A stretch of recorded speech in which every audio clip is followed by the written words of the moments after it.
अधिगण, आज आप सबको स्नेह भोज के लिए आमंत्रित किया गया है, क्योंकि जनसंपर्क विभाग पहले भी जब मुझे मिला था तो आप लोगों को यहीं पर मैंने आमंत्रित किया था, यहीं पर हम लोगों ने साथ में भोजन किया था।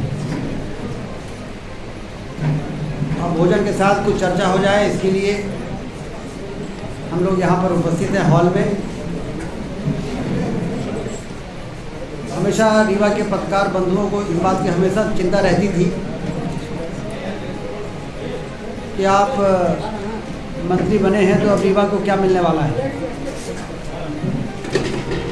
तो सबसे पहले मैं आपको ये खुशखबरी देखना चाहता हूँ कि मंत्री बनने के बाद सबसे पहले मेरी मुख्यमंत्री जी से जो बात हुई, उसमें विभाग आवंटन के बाद मैंने उनको पहले धन्यवाद दिया। फिर मैंने उनसे कहा कि संस्कृत विश्वविद्यालय की आपने रीवा में घोषणा की है, मैं चाहता हूं कि 30 सितंबर को आप उसका शुभारंभ कर दें। लक्ष्मण बाग के भव्य परिसर में भवन भी है, स्थान भी है, गौरवशाली इतिहास संस्कृत से जुड़ा हुआ भी है। वहाँ पर पूरे मध्य प्रदेश में जितने संस्कृत विद्यालय और महाविद्यालय हैं, उसमें से आधे हमारे विंध्य क्षेत्र में हैं और आधे फिर बाकी मध्य प्रदेश में हैं।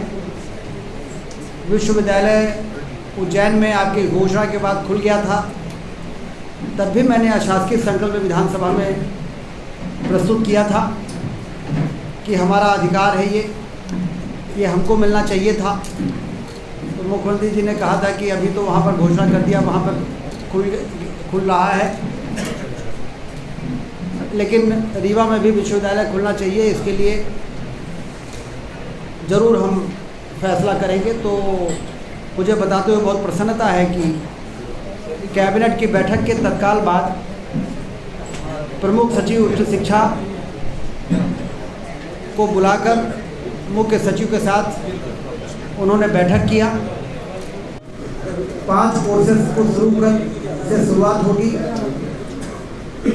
कितना प्रोफेसर लगेंगे, कितने लेक्चरर लगेंगे, मुझे आपको बताते हुए प्रसन्नता है कि जनवरी में ही वो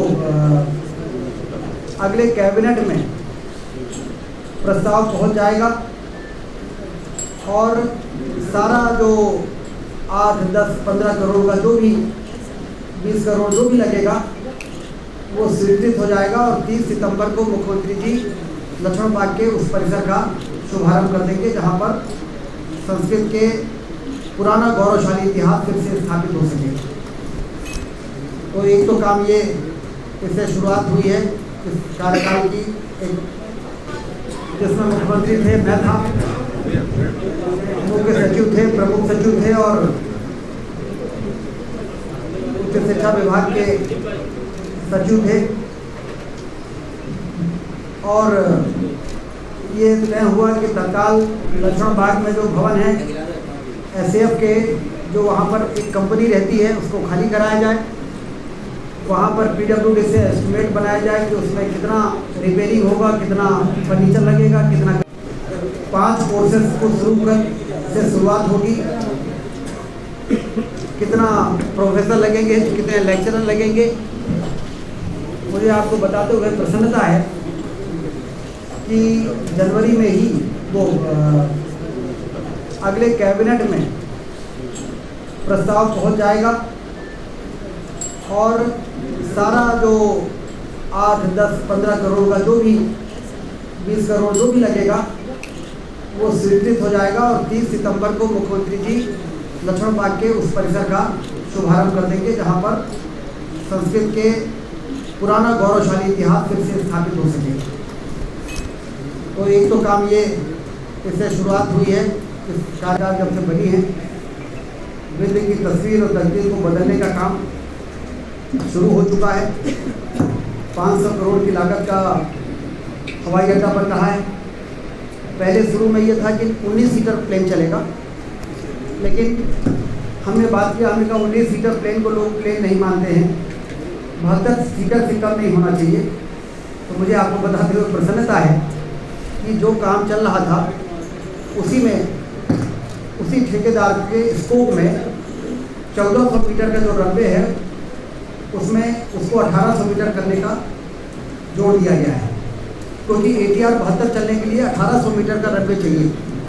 पहले ये 1200 था, फिर बीच में हमने इसको 1400 करवाया था, अब वो 1800 होगा इसी कॉन्ट्रैक्ट में, अलग से टेंडर नहीं होगा। नहीं तो पहले सेकंड फेज में जा रहा था वो, तो उनका सेकंड फेज का टेंडर में तो जैसे भोपाल का एक टर्मिनल है वैसा बनेगा, उसमें तो समय लगेगा, लेकिन हमको तो अभी 72 सीटर प्लेन उड़ाना है, तो इसके लिए रनवे हो जाए 1800 मीटर। तो उसको सिंधिया जी ने मान लिया और उसी टेंडर में उसको ऑर्डर जारी हो गया है कि आप इस रनवे का भी काम करिए, टर्मिनल बिल्डिंग के साथ साथ ATC टावर के साथ साथ इस काम को भी आप करिए, जिससे कि समय खराब न हो नए टेंडर करने का। और हम मार्च तक का समय उसका बढ़ा दिया गया है, जो सितंबर अक्टूबर था, और मार्च में सीधे हम 72 सीटर का प्लेन उड़ाना शुरू कर देंगे। बाद में फिर डिमांड को देखते हुए उसी इंफ्रास्ट्रक्चर में फिर 180 सीटर भी चलेगा, क्योंकि रीवा में पोटेंशियल बहुत है, लोग समझ नहीं रहे हैं कि रीवा में कितना पोटेंशियल है हवाई सेवा का, चाहे वो निवेश के लिए हो, चाहे वो पर्यटन के लिए हो, चाहे अन्य गतिविधियों के लिए हो। आने वाले समय में हम IT पार्क के लिए 30 करोड़ रुपये रीवा के लिए मंजूर हो गया है, उसके लिए कॉलेज चौराहे वाली ज़मीन देखी गई है, लेकिन वहाँ पर ट्रैफिक का कंजेशन ना हो, तो इसलिए उद्योग विहार में भी ज़मीन देख रहे हैं कि कोई 1.5 एकड़ की ज़मीन ऐसी मिल जाए जिसको लोगों ने अलॉट कराया हो, फिर फैक्ट्री न लगाई हो, तो उसको कैंसिल करके IT पार्क को देंगे, और वो 30 करोड़ रुपये जो मिल रहे हैं उससे हम IT पार्क वहाँ बना दें।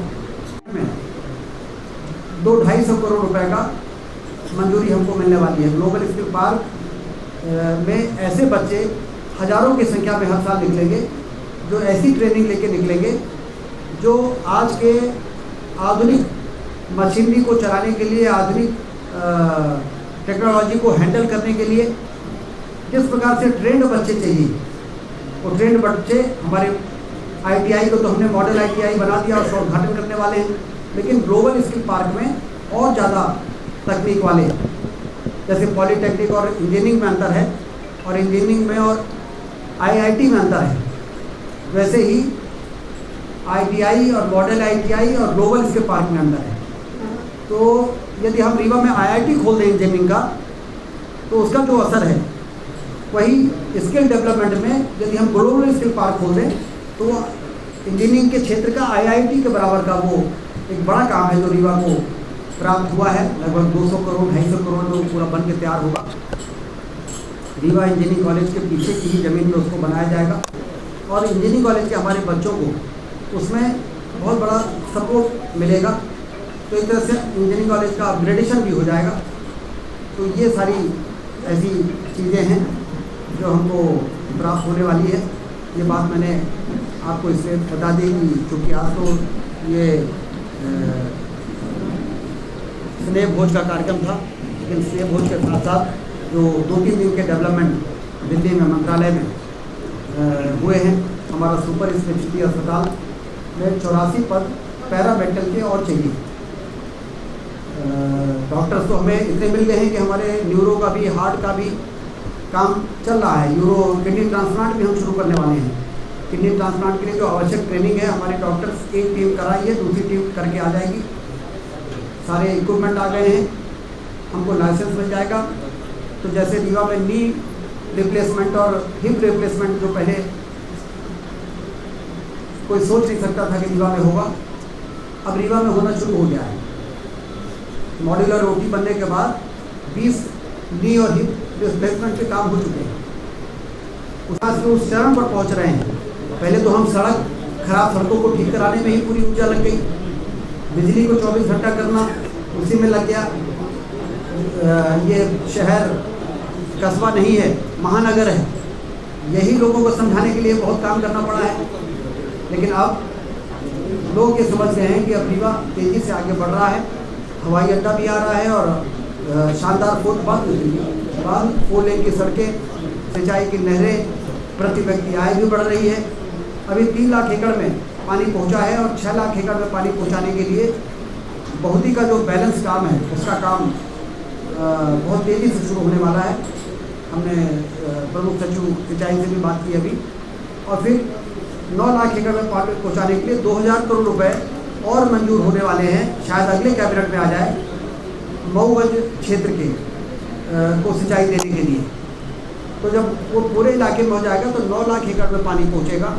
अभी 3 लाख एकड़ में पहुँचा है, तो आप बाजार की स्थिति देख रहे हैं कितना खरीदी बिक्री बढ़ गई है, क्योंकि लोगों की जेब में पैसा आता है तो खरीदी बढ़ती है, बिक्री बढ़ती है, उससे व्यापार बढ़ता है, नए नए संस्थान आते हैं, नए नए प्रतिष्ठान आते हैं, और फिर उसमें लोगों को रोज़गार के अवसर पैदा होते हैं, कहीं 10 लड़के, कहीं 20 लड़के, कहीं 50, कहीं 100।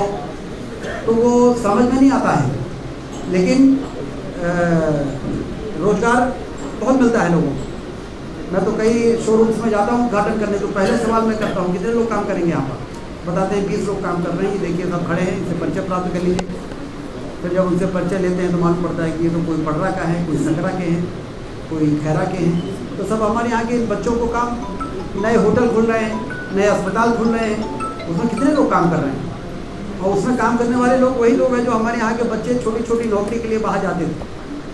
तो हमारा रीवा पिछले भारतीय जनता पार्टी की सरकार बनने के बाद से लगातार तरक्की की राह पर है। मान्यता हो सकती है और अभी नहीं हुई है, उनकी अधिमान्यता हो जाए, जो अधिमान्यता कमेटी है वो इस पर काम करे, और छोटे मझोले अखबारों को जो विज्ञापन की पात्रता है वो मिलना चाहिए। पत्रकार वार्ता हुई थी तो ये बात कही गई थी, अब वो मेरे दिमाग में बैठ गई है बात, तो इसलिए मैं हर स्तर पर बात करके उसका रास्ता कैसे निकलेगा, कैसे वो ज़मीन का आवंटन होगा, कैसे शासन करेगा, या कलेक्टर करेंगे, क्या करेंगे, तो फिर बातचीत की शुरुआत फिर कलेक्टर को भी लाइन में लेके हमने बात की वहीं से कि ये काम करना है, कोई भूखंड ढूंढिए आप और कैसे अलॉटमेंट होगा। तो उस पर अब बातें आएगी, कुछ लोग बताएंगे कि ये इसमें ये दिक्कत है, तो कुछ लोग कहेंगे ये रास्ता है। तो दिक्कत और रास्ता के बीच में रास्ता निकालना तो फिर कोई बहुत कठिन काम थोड़ी होता है। तो इस पर भी हमने चिंता व्यक्त की है और उसका रास्ता निकालने के हम प्रयास करेंगे। सभी को बहुत बहुत